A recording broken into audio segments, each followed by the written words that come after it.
बच्चों, कैसे हो? सभी ठीक हो गए आशा करता हूँ। आज की क्लास हमारी स्टार्ट होने वाली है पर्यावरण की, जिसमें सामाजिक बुराइयों की चैप्टर चल रहा था, जिसका भाग 2 लेके आए हुए हैं। हम आज बात करते हैं आगे। ठीक है, हमारी पहला टॉपिक हो गया था किस पे हुआ था? बाल श्रम पर। अब है हमारा बाल विवाह है।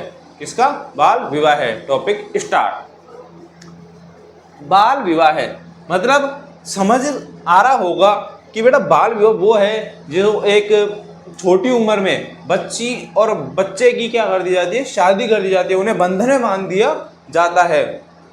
बंधन में बांधने के बाद में दोनों अपने सामाजिक जीवन में ग्रसित हो जाते हैं और वो अपने सामाजिक जीवन को जीने स्टार्ट कर देते हैं, परंतु वो बहुत गलत है। इसके लिए हमने कुछ लिखा है, वो नोट कर लेना अपनी किताब में। इसका अर्थ, ठीक है, सरकार द्वारा निर्धारित विवाह योग्य न्यूनतम आयु से कम आयु में विवाह किया जाना बाल विवाह कहलाता है। बाल विवाह क्या कहलाता है बेटा? सरकार द्वारा निर्धारित विवाह योग्य न्यूनतम आयु से कम आयु में विवाह किया जाना बाल विवाह कहलाता है। ठीक है, अब बेटा आपको पता है कि हर एक चीज का क्या होता है? दुष्परिणाम होता है। क्या होता है? दुष्परिणाम होता है। अगर बाल विवाह किया है तो उसका दुष्परिणाम क्या होगा कि वो बच्चों को जल्दी ही जिम्मेदारियां सौंप दी जाएगी, उससे उसका मानसिक विकास नहीं होगा और सामाजिक विकास नहीं हो पाएगा। तो वो एक ग्रसित हो जाएगा, किससे? मानसिक स्थिति से। ठीक है, आगे हम बात करते हैं कि इसके लिए वर्तमान में विवाह योग्य आयु क्या रखी गई थी। विवाह योग्य आयु क्या रखी गई थी? उसमें लड़कों के लिए सरकार ने क्या आयु रखी है बेटा? 21 वर्ष रखी है। क्या रखी है? 21 वर्ष। और लड़कियों के लिए सरकार ने क्या रखी है बेटा? 18 वर्ष। क्या रखी है बेटा? 18 वर्ष। मेरे प्यारे दोस्तों, आपको बता दूं कि अगर लड़के की आयु 22 वर्ष है और लड़की की आयु 17 वर्ष है तो भी यह क्या है? बाल विवाह है। क्या है? बाल विवाह है। ठीक है, क्यों? क्योंकि लड़की की उम्र अभी 18 वर्ष नहीं हुई है। ठीक है, परंतु इस पर अभी डिस्कस चल रहा है सरकार का, इस एज को बढ़ाने घटाने का, क्या है ना, वो आगे देखा जाएगा। जैसे ही आएगा हम आपको अपडेट दे देंगे। ठीक है, उसके लिए आपको रेगुलरली हमारी क्लास ज्वाइन करनी होगी और हमें सपोर्ट करना होगा ताकि हम आपको अपडेट देते रहें। जब तक आप क्लास ज्वाइन नहीं करोगे तो न्यू अपडेट नहीं देते रहेंगे। क्यों? क्योंकि जब कर्म ही नहीं करेंगे तो फल की इच्छा कैसे कर लोगे?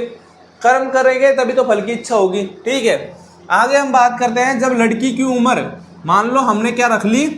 22 वर्ष और लड़के की उम्र है बेटा 20 वर्ष, तो भी ये क्या है? बाल विवाह है। बाल विवाह है। ठीक है, अब बेटा आगे हम बात करें कि सर लड़के की उम्र तो 22 वर्ष है पर लड़की की उम्र तो 22 वर्ष है, लड़के की उम्र 20 वर्ष है ना? ये किसकी उम्र है बेटा? लड़के की। किसकी? लड़के की। बच्चे की उम्र है ये। ठीक है, अब बेटा ये जो है 20 वर्ष, ये बाल विवाह कैसे हुआ? क्योंकि बेटा मान लिया कि लड़की की उम्र तो 22 वर्ष है, अगर लड़के की उम्र 20 वर्ष है तो वह बाल विवाह ही कहलाएगा, क्योंकि इसके लिए न्यूनतम आयु 21 वर्ष रखी गई है ना? तो हमें इसके लिए क्या करना होता है कि हमें अगर बाल विवाह हो रहा है तो उसके लिए हमें सरकार के ने एक पुलिस जो टीम है वो बनाई है, उसको सूचित करना चाहिए और बाल विवाह पर रोक लगवानी चाहिए ताकि सरकार का भी सपोर्ट हो, हमारी तरफ से कुछ तो योगदान दिया जाए। आगे हम बात करते हैं बेटा कि इसकी अगर परिभाषा पूछ ले तो क्या परिभाषा होगी? वो यही होगी, सरकार द्वारा निर्धारित विवाह योग्य न्यूनतम आयु से कम आयु में विवाह किया जाना बाल विवाह कहलाता है। ठीक है बेटा, आगे बात करो। विवाह में योग्य आयु कितनी थी? 21 वर्ष। किसकी थी? लड़के की। लड़की की कितनी थी? 18 वर्ष। ठीक है सर, समझ आया सभी को? बहुत अच्छा। अगर समझ आ रहा है तो आप निशान, थंब का निशान भेजें तुरंत। आगे हम बात करते हैं बेटा इनके कारणों की। किसकी? कारण, कि बाल विवाह के कारण क्या क्या हैं। तो जब हम आगे बात करते हैं तो बात करते हैं बाल विवाह के कारण। जैसा कि बाल विवाह के कारण आप सबको पता है, कुछ परिणाम यहाँ पे लिखे गए हैं, कुछ परिणाम मैं आपको बता दूंगा। ठीक है, तो एक एक चीज पर नोटिस करना, क्योंकि हर चीजें तो सामाजिक जीवन जो है वो उसको तो बोर्ड पे लिख नहीं सकते, तो सामाजिक जीवन अपनी बोली से बताया जाता है, ना कि बोर्ड से, ठीक है। और आप सब लोग शिक्षित हो गए, एक एक बात को नोटिस करते हुए चलना कि पहला कारण क्या है बेटा। पहले कारण की हम बात करते हैं कि माता पिता के द्वारा बेटी को क्या करना, बोझ समझना। कि माता पिता के द्वारा बेटी को क्या करना बेटा, बोझ समझना। अब बोझ कैसे समझेंगे माता पिता बेटी को, बेटा इस प्रकार समझेंगे कि जो लोग होते हैं वो क्या करते हैं कि बेटी हो गई, अब बेटी होने से ही उनका एक मनोबल सा होता है जो टूट जाता है। अब वो लोग क्या अशिक्षित होते हैं, उनको बेटी का महत्व नहीं पता कि बेटी क्या होती है, ठीक है। अब वो अशिक्षित होने के नाते वो लोग क्या समझते हैं कि बेटी की उम्र हुई 14-15 साल और क्या सोचते हैं कि चलो अब इसकी शादी कर देते हैं। अरे आप शादी तो करो पर उसके कुछ दुष्परिणाम भी हैं, उन को ये बताओ कि उसके दुष्परिणाम हैं। आप तो खुद स्वयं तो अशिक्षित हो, उस बेटी को क्यों अशिक्षित कर रहे हो, और एक शादी कर कर उसे एक बंधन में बांधने जा रहे हो आप, है ना। तो एक बंधन में जब बांधने जा रहे हो तो उसे इतना तो पता हो कि मेरे ससुराल में क्या होगा, कैसे जीवन जीना पड़ेगा, ठीक है। तो पहला कारण क्या था कि बेटा माता पिता द्वारा बेटी को बोझ समझना। दूसरे कारण पे हम बात आती है शिक्षा का अभाव। जैसा कि आप सभी लोगों को पता है कि शिक्षा का अभाव मतलब शिक्षा का अभाव ऐसे हुआ कि जो पहले के जो लोग थे, मतलब हमारे माता पिता मान लो, वो अभी भी फिलहाल काफी पेरेंट्स अशिक्षित हैं, मतलब कम पढ़े लिखे हैं। वो लोग क्या समझते हैं कि शिक्षा का अभाव रहेगा और वो अपने माता पिता से बोलेंगे कि चलो अब तो इसकी उम्र हो गई, शादी कर देते हैं, क्योंकि दादा दादी की सलाह लेनी पड़ती है। और जब दादा दादी की सलाह लोगे तो वो तो पहले ही पाश्चात्य संस्कृति से आए हैं, उनको तो वही जीवन जीना और अच्छा लगा कि जो छोटी उम्र में शादी कर दी, ठीक है, बच्ची पढ़ाई हुई, बोझ टला और बेटा बड़ा हो गया तो उसकी भी शादी कर दो। परंतु उन्हें यह नहीं पता कि क्या होगा, ठीक है। अगला, परिवार की आर्थिक स्थिति का निम्न होना, मतलब आर्थिक स्थिति का निम्न होना मतलब गरीब होना। अब बेटा एक केस मैंने देखा अभी परसों पल्ले रोज की बात है ये, कि एक परिवार था, वहां पर 5 तो बेटियां थी, ठीक है, 2 बेटे थे और वे एक झुग्गी झोंपड़ी में रहते थे। तो वहां मैं बैठा था, वहां मेरे से बोला गुरुजी, एज मैं किसी एडिशन के थ्रू गया था वहां पे, तो उन्होंने बोला था पहले कि हमारे बेटे को हमें LLB करानी है। तो मैंने सोचा बहुत अच्छा परिवार होगा जो LLB की सोच रहा है अपने बेटे के लिए। तब मैंने वहां जाके देखा तो मुझे लगा कि यार बहुत गरीब परिवार है। फिर मैंने बोला, मैंने क्या आप ऐसे करो, गवर्नमेंट LLB जो होती है उसके लिए ट्राई करो, ठीक है। वो बातें चलती रही, फिर उन्होंने बोला सर हमारी बेटी के लिए कोई रिश्ता बता दो। तब हमारी बात ऐसे होती रही, तो मैंने बोला सर अभी तो बहुत कम उम्र है, मत करो शादी, इनको शिक्षा दो। तो फैमिली में एक लेडी थी, वो बोलती है कि बहुत गरीब फैमिली से हम बिलोंग करते हैं। तब मेरे समझ आया कि शादी आखिर में होती क्यों है बच्चियों की इतनी छोटी उम्र में, क्योंकि वो बहुत गरीब फैमिली से बिलोंग करती हैं, बहुत गरीब फैमिली से। फिर बच्ची की दादी बोलती है कि मेरा क्या भरोसा, मैं कब चल जाऊं, ठीक है। वो सबसे बेकार चीज है कि दादी का ये बोलना कि मेरा क्या भरोसा, मैं कब चल जाऊं। ये दादा दादी नाना और नानी, ये चारों एक ऐसी कौम बन जाती हैं जो आधे से जवान लड़कों की, आधे से जवान लड़कियों की, मतलब जिनकी उम्र 18 और 21 साल नहीं है, उनकी भी शादी करा देती हैं। ये बोलती हैं कि हमारी उम्र अभी नहीं है, हम शादी देखना चाहते हैं, हमारा नवासा और पोता पोतियों की, तो वो शादी करा देती हैं। अरे आप तो चल जाओगे, आप तो बस जाओगे ऊपर जाके, परंतु इनका सोचो कि इनका जीवन क्यों नरक मना रहे हो। उनकी एक शिक्षा लेने की उम्र में भी आप उन्हें एक नरक में ढेर रहे हो। एक जीते जी नरक देखना होता है बाल विवाह करना, ठीक है। रूढ़िवादी परंपराओं का होना, बेटा रूढ़िवादी परंपराओं का होना यही होता है कि जो पाश्चात्य संस्कृति के जो लोग हैं उन्होंने क्या खुद का जीवन भी बाल विवाह के योग्य समझकर बिता दिया और उनके बेटा बेटियों का भी जीवन बिता देने में तुले हुए हैं। कुछ लोग ऐसे होते हैं जैसे कि एक दादा या दादी का उदाहरण लेके चले या नाना नानी का उदाहरण लेके चले, उनकी उम्र हो गई अंतिम विदाह की, मरने की, तो वो लोग क्या सोचते हैं कि अब हमें इन पोता और पोती नाना नानियों की क्या कर देनी चाहिए, शादी कर देनी चाहिए, ठीक है। अब वो शादी के चक्कर में अब वो लोग क्या करने लग जाते हैं कि देखते हैं यार इनकी शादी कर दें तो इनका भी घर बस जाए। अरे आप तो शादी के करने के लिए तुले हुए हो, उस बच्चे से तो पूछो उसकी शिक्षा कितनी बाकी है, उसको अभी क्या करना है, आप उसकी शादी कर दोगे, उसको उसके कितने दुष्परिणाम देखने पड़ेंगे। तो अगला कारण ये होगा बेटा कि बाल विवाह के दुष्परिणामों के प्रति जागरूक नहीं होना, क्योंकि उन्हें पता है शादी हो गई, हमारे सिर से एक बोझ टला। क्या बोझ टला, मतलब उन्हें इस चीज का परिणाम का पता नहीं कि दुष्परिणाम क्या है। उसके बाल विवाह करके वो खुश हैं, परंतु उनका एक सबसे बड़ा लॉजिक समझ ये नहीं आता कि उसका परिणाम क्या है। आप कुछ लोग होंगे जिनका भी बाल विवाह हुआ होगा, है ना, बाल विवाह होने के कारण उन लोगों का भी जीवन एक नरक की तरह बन गया होगा, क्योंकि आपको भी पता है कि जब स्त्री अपने घर में आती है तो हर स्त्री की एक इच्छा होती है कि मैं मेरे पति से ये चीज़ मांगूंगी, ये इच्छा वो पूरी करेगा। अब आपसे बाई चांस मान लो, एक उदाहरण देके समझा रहा हूं कि आपकी शादी होती है 15 साल की में, एक लड़के की शादी होती है 15 साल की एज में, और लड़की है 14 साल की। ठीक है, क्या है बेटा, एक लड़की है कितनी साल की, 14 साल की लड़की है। लड़का पढ़ता है बेटा 11th में, वैसे पढ़ता नहीं है, मान लो पढ़ता है। लड़की पढ़ती है बेटा 10th में। अब लड़की के एग्जाम पास में आ गए, लड़की बोल रही है कि मेरे को संजीव पासबुक या कोई नोट्स हैं वो ला दो, ठीक है, या मेरे को फ़ोन ला दो, मैं ऑनलाइन क्लास लूँगी। तो उस लड़के के पास इतनी क्षमता नहीं है कि वो ला के दे दे, क्योंकि उसकी एज ही अभी 15 साल की है। अब जब वो उसके ससुर से पैसे मांगेगी तो उसे बहुत लज्जा महसूस होगी कि एक मैं भी चाहत रखती थी कि मेरे पति मेरे को ये दिलाएगा। तो बेटा इस जीवन में एक नरक सा जीवन महसूस करना पड़ता है उस बच्चे या बच्ची को। तो मेरा मानना यह है कि शिक्षा पूर्ण होने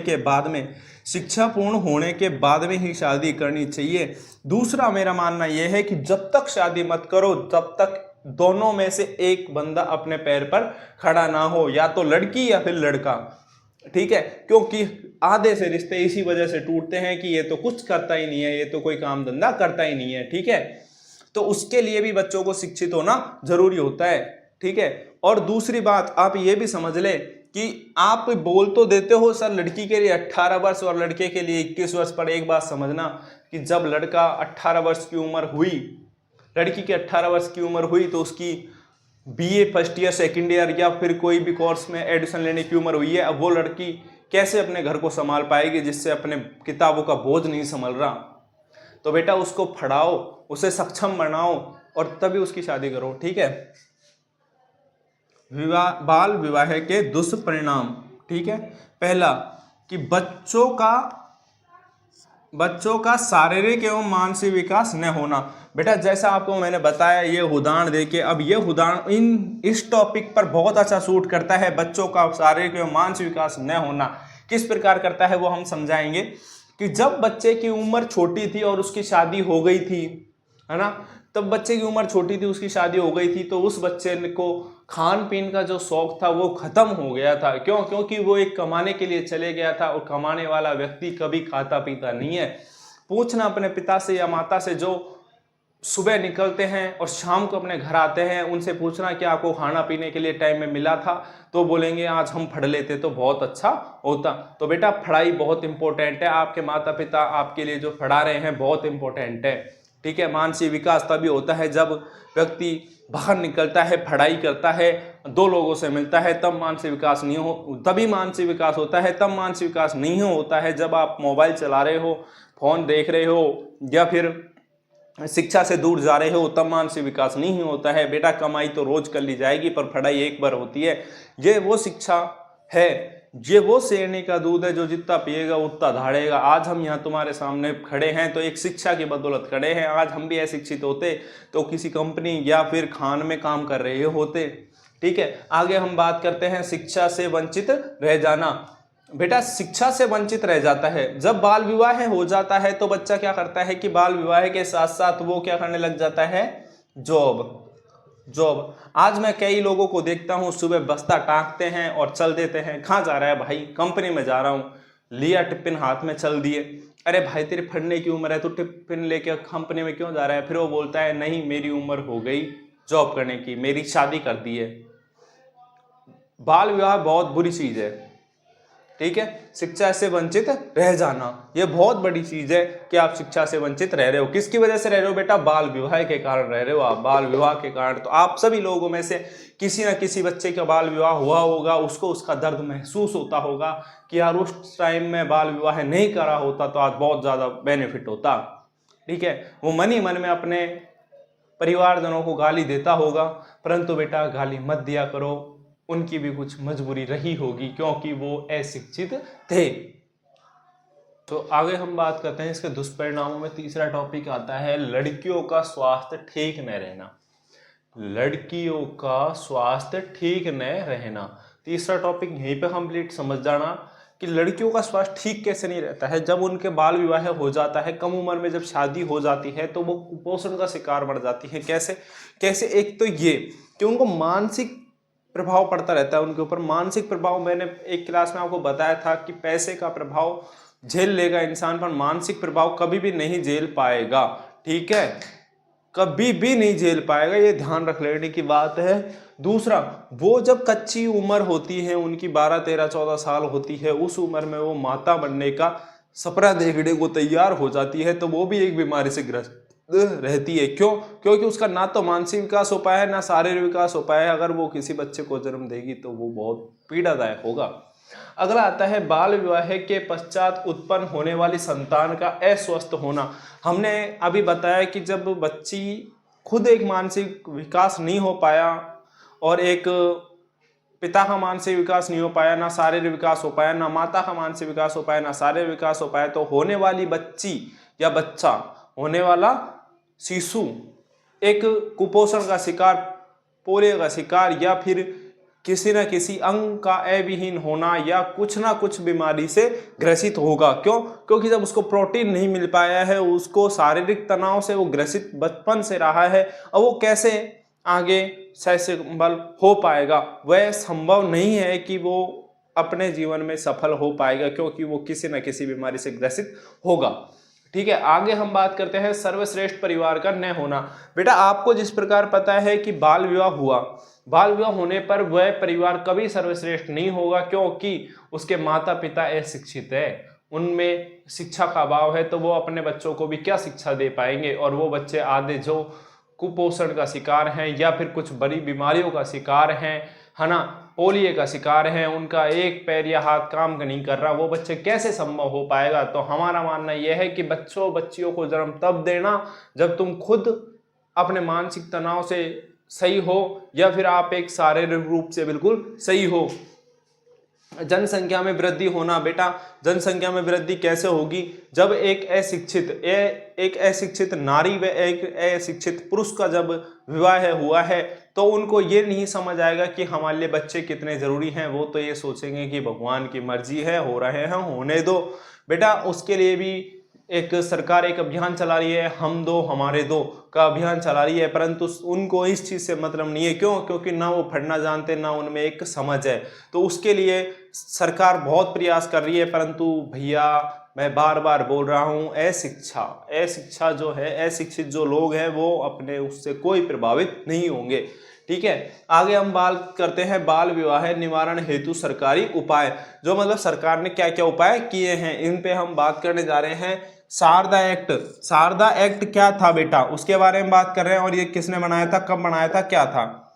1929 में हरविलास शारदा ने 1929 में हरविलास शारदा ने 2 अप्रैल 1930 में बनाया। हरविलास शारदा ने 2 अप्रैल 1930 में इसको कंप्लीट बना दिया था। प्रयास कब से किया था? 1929 से प्रयास किया था, 2 अप्रैल 1930 में बना दिया था। इसको याद करने की जरूरत होगी, बहुत ज्यादा इंपॉर्टेंट रखता है बेटा ये टॉपिक। ठीक है, कि ऐसे पूछा जाएगा बाल विवाह निवारण हेतु सर्वप्रथम किसने उपाय किया था? ठीक है, तो हरविलास शारदा ने किया था। कब लागू हुआ था? ये 2 अप्रैल 1930 में हुआ था। इसके लिए कितने संशोधन हुए थे बेटा? तो हमको याद रखने की चीज है, इसमें 3 संशोधन हुए थे। कितने संशोधन हुए थे बेटा मेरे प्यारे बच्चों, मेरे प्यारे दोस्तों, मेरे प्यारे प्रेमियों? इसमें कितने संशोधन हुए बेटा? 3 संशोधन हुए थे। कब कब हुए थे? 1949 में, 1949 में, 1978 में, 2006 में संशोधन हुए थे। ठीक है बेटा, दोबारा समझने की कोशिश करना। लड़कियों का स्वास्थ्य ठीक न रहना, आपको मैंने जिस प्रकार बताया कि वो बीमारियों से ग्रसित रहती हैं तो उनका स्वास्थ्य कैसे ठीक होगा। कच्ची उम्र में उनके बच्चे हो रहे हैं तो वो बच्चे सफल नहीं हो पाएंगे अच्छे प्रकार से। बाल विवाह के पश्चात उत्पन्न होने वाली संतान का अस्वस्थ होना, बेटा जिस प्रकार आपको पता है कि जो बाल विवाह में उत्पन्न होगा बच्चा तो वो कैसे सफल होगा। सरल सुरेश परिवार न होना मतलब शिक्षा का अभाव रहेगा। जनसंख्या में वृद्धि होना, क्योंकि उनको ये नहीं पता है कि कितने बच्चे करने हैं, कितने हमारे लिए जरूरी है। बाल विवाह निवारण हेतु सरकारी उपाय कौन कौन से थे। शारदा एक्ट लागू किया था बेटा मेरे प्यारे बच्चों, आप एक बार नोट करने की कोशिश करना। शारदा एक्ट लागू किया था 1929 में हरविलास शारदा जी के द्वारा 2 अप्रैल 1930 में ये लागू हो गया था। 1929 में बनाने की कोशिश हुई थी। ठीक है, इसमें 3 संशोधन हुए मेरे प्यारे बच्चों, 1949 में, 1978 में, 2006 में। ठीक है, आगे हम बात करते हैं इस पे। हाँ तो प्यारे बच्चों आगे देखो, हम बात कर रहे हैं 1978 में विवाह की न्यूनतम आयु क्या थी। जो आपको अभी मैंने थोड़ी देर पहले जस्ट अभी बताया कि 1978 में पहला संशोधन हुआ था, उसमें बाल विवाह के जो था उसमें लड़कों की आयु क्या दी गई थी। लड़कों के लिए आयु रखी थी 18 वर्ष। कितनी वर्ष रखी बेटा, 18 वर्ष।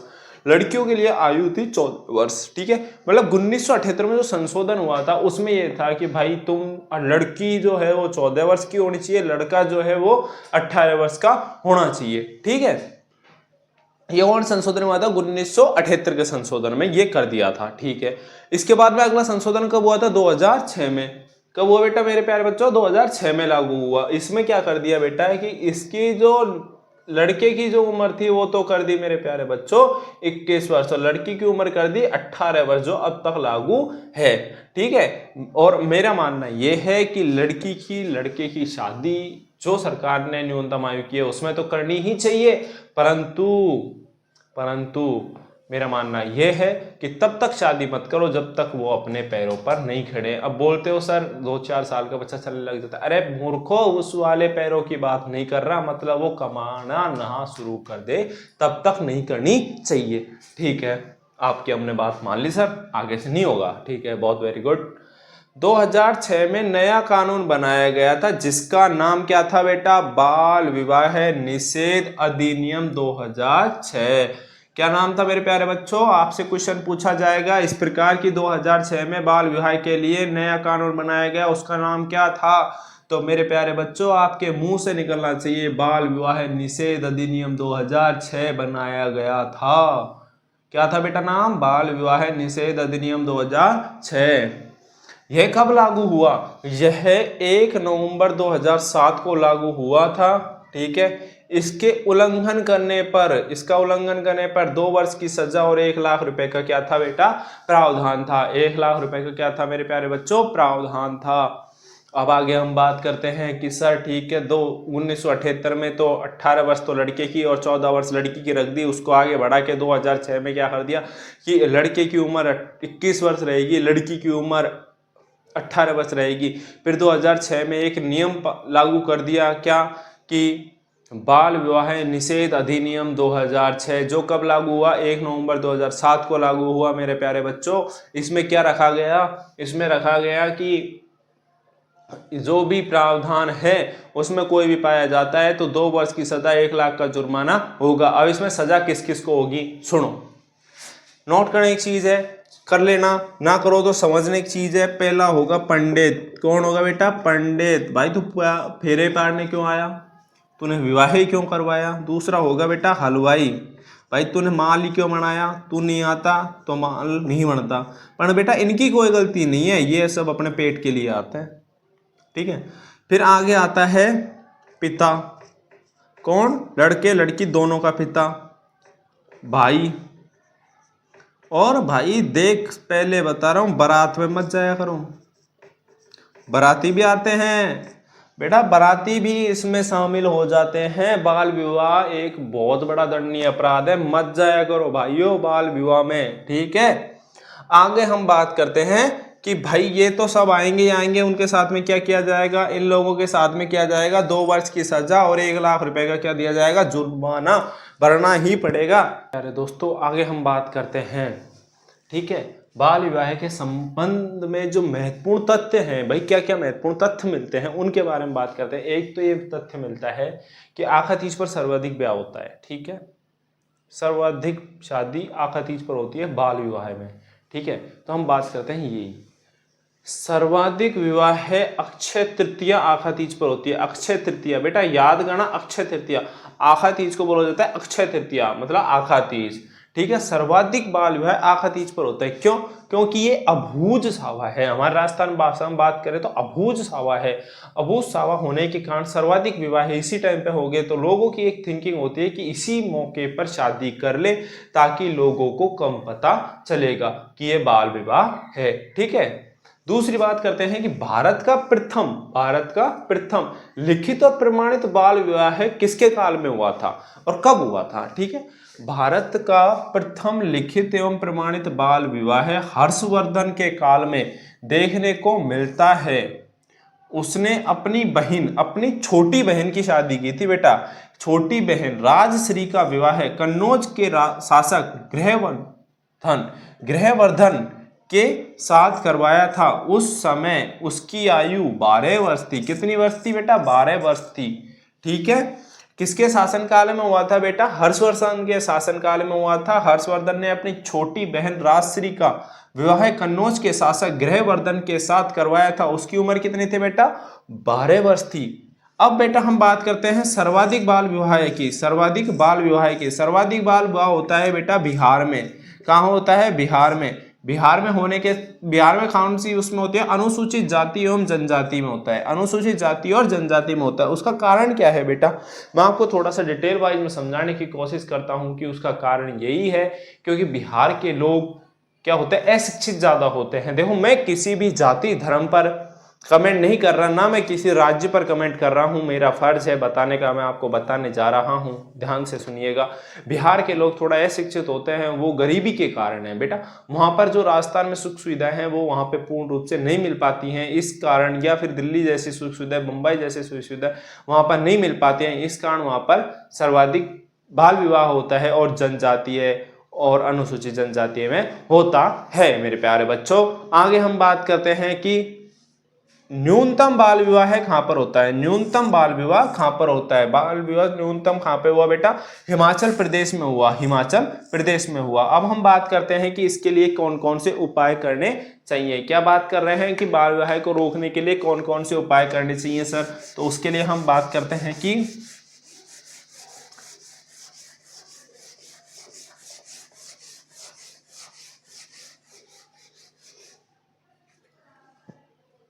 देखो मेरे बच्चों, उपाय की जब हम बात करते हैं तो पहला है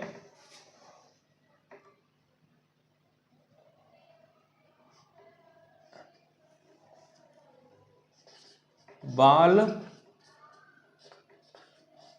विवाह को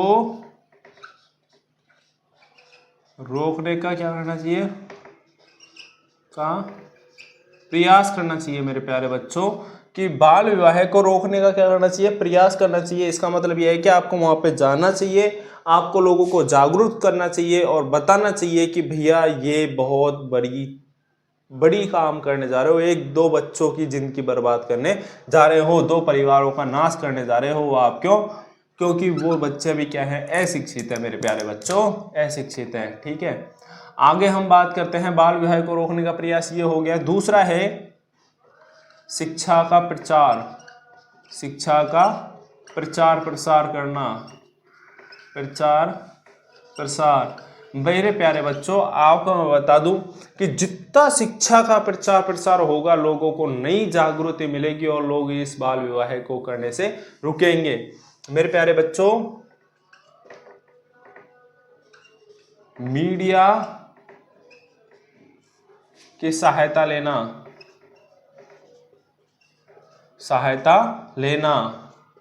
बेटा अगला टॉपिक है मीडिया की सहायता लेना। मतलब जब बाल विवाह होगा तो हमें मीडिया की सहायता लेनी चाहिए और उसको दिखाना चाहिए कि ये लोग ऐसी कुरीतियां फैला रहे हैं। उससे भी बहुत लोग समझेंगे और हमारे बाल विवाह पर रोक लगने के कार्य होंगे। आपको हमारी आज की क्लास कैसी लगी? आपको हमारी आज की क्लास अच्छी लगी हो तो बेल आइकन बटन दबाएं, सब्सक्राइब करें चैनल को। न्यूनतम रूप से हम पढ़ाने की कोशिश करते हैं, बहुत धीमे पढ़ाते हैं, बच्चों को समझाते हैं। ठीक है, थैंक यू वेरी मच। आज की क्लास अच्छी हो तो लाइक करें, सब्सक्राइब करें, कमेंट करें और ऐसे ही क्लास लेते रहें।